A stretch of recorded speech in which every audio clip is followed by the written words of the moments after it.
Saudara-saudari terkasih, apakah saudara sudah memulai hari ini dengan penuh sukacita dan punya niat untuk berbuat baik meskipun kecil? Semoga Tuhan memberkati niat baik saudara. Hari ini saya ingin mengajak kita semua merenungkan tentang bersyukur dan kemudian menjalani hidup kita dengan penuh syukur. Itu yang ingin saya bagikan. Di dalam doa syukur agung, kalau kita merayakan Ekaristi, selalu diawali dengan kalimat tentang syukur yang seharusnya dilakukan kapanpun dan dimanapun juga.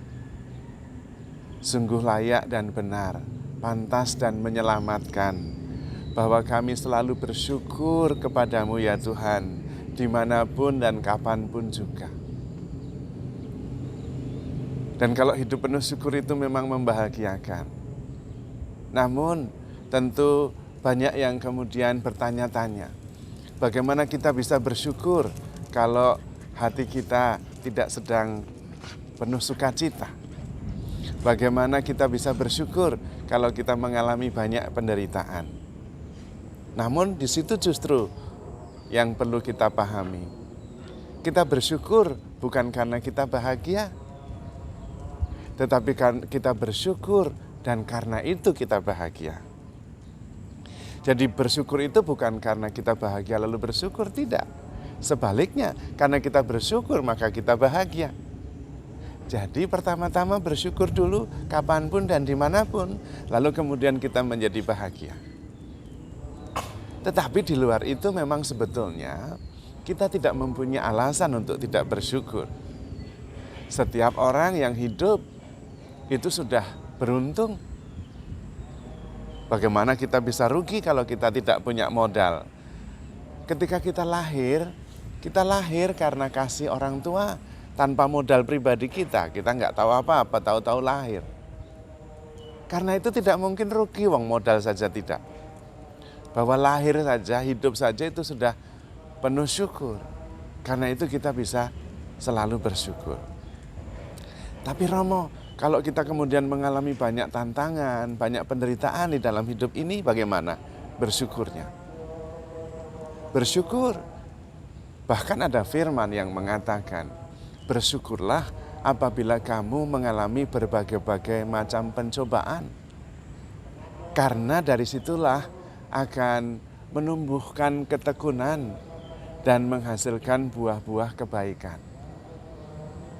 Kita itu hanya bisa bertumbuh ketika kita menghadapi tantangan dan kemudian belajar dari kesulitan serta penderitaan yang kita alami.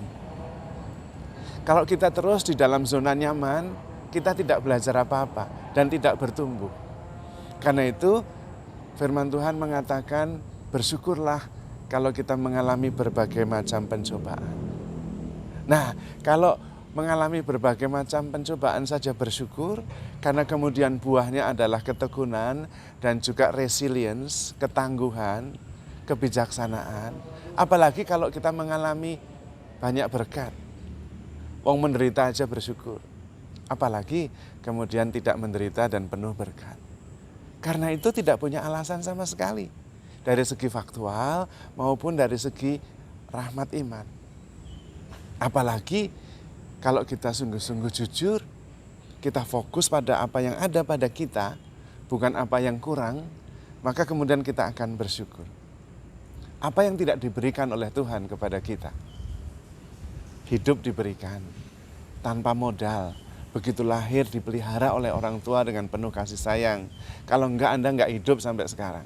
Dikasih makan, digendong-gendong, disayang-sayang, dibiayai untuk pendidikan, segala macam. Bagaimana tidak bersyukur?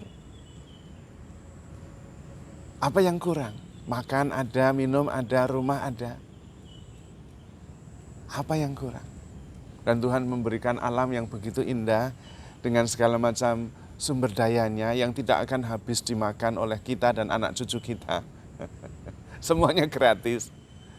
Kalau kemudian kita harus bayar itu karena kita sendiri yang tidak bisa mengelola, maka harus bayar. Tapi Tuhan memberikannya cuma-cuma.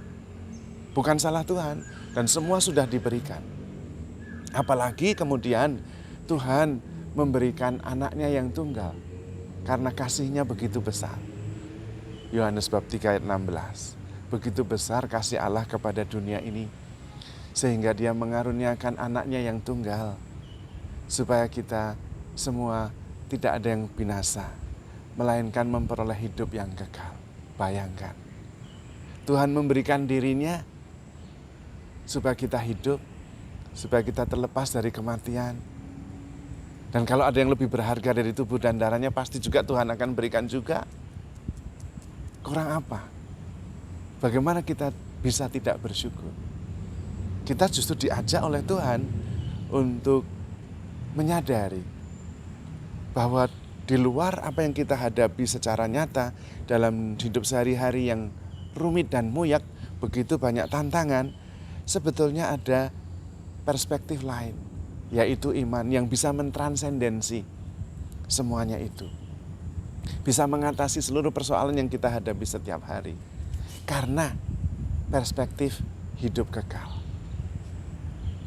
Apa yang kita hadapi ini, susah, derita, kesulitan maupun berkat, sukacita akan berlalu.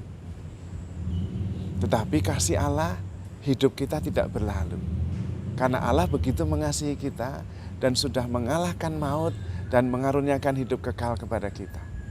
Di dalam kekekalan kita, semua yang terjadi dalam dunia real dan nyata akan berlalu, entah suka dan duka. Dan kita mempunyai kehidupan kekal yang jauh lebih besar dari peristiwa-peristiwa yang akan lenyap pada saatnya. Nah, perspektif ini membantu kita untuk bisa melihat persoalan dengan lebih jernih. Bukan kita tenggelam di dalam persoalan-persoalan kita, tetapi kita bisa mengatasinya. Karena persoalan akan berlalu, tetapi kita tidak akan berlalu. Aku tidak akan mati, tetapi akan hidup selamanya dan menghasilkan buah-buah yang membawa kemuliaan bagi nama Tuhan. Karena itu, bersyukur itu adalah sebuah anugerah juga yang bisa membantu kita untuk bisa menjalani hidup ini penuh dengan syukur dan sukacita, apapun persoalannya. Yang negatif membuat kita bisa lebih tekun, tangguh, dan bijaksana. Yang positif membuat cinta kita semakin mendalam, rasa syukur kita semakin besar kepada Tuhan. Jadi memang benar, kalau kita dimanapun, kapanpun, sungguh pantas dan layak bersyukur kepada Tuhan. Karena kita begitu dikasih oleh Tuhan, begitu berlimpah-limpah kasih Tuhan, tidak ada batasnya. Dan Tuhan tidak pernah menyerah mengasihi kita. Kita hidup saja adalah anugerah yang tidak ada habis-habisnya untuk kita syukuri. Karena kita tanpa modal dan hanya menerima berkat demi berkat setiap hari. Bahwa kemudian kita menghadapi banyak persoalan yang rumit, kemungkinan besar karena kita sendiri yang menciptakannya. Itu pun Tuhan bisa menggunakannya untuk membantu kita tumbuh menjadi pribadi yang lebih tangguh, lebih bijaksana. Maka saudara-saudari terkasih, mari kita selalu bersyukur, kapanpun, dimanapun. Dan melihat setiap peristiwa sebagai anugerah yang membuat kita semakin bertumbuh menjadi pribadi yang sempurna, sebagaimana dikehendaki oleh Tuhan sendiri. Sempurna dalam mencintai, sempurna dalam berbuat baik, sempurna dalam mengampuni. Jadi saudara-saudari terkasih, handle yourself with care because you are loved. Tuhan memberkati.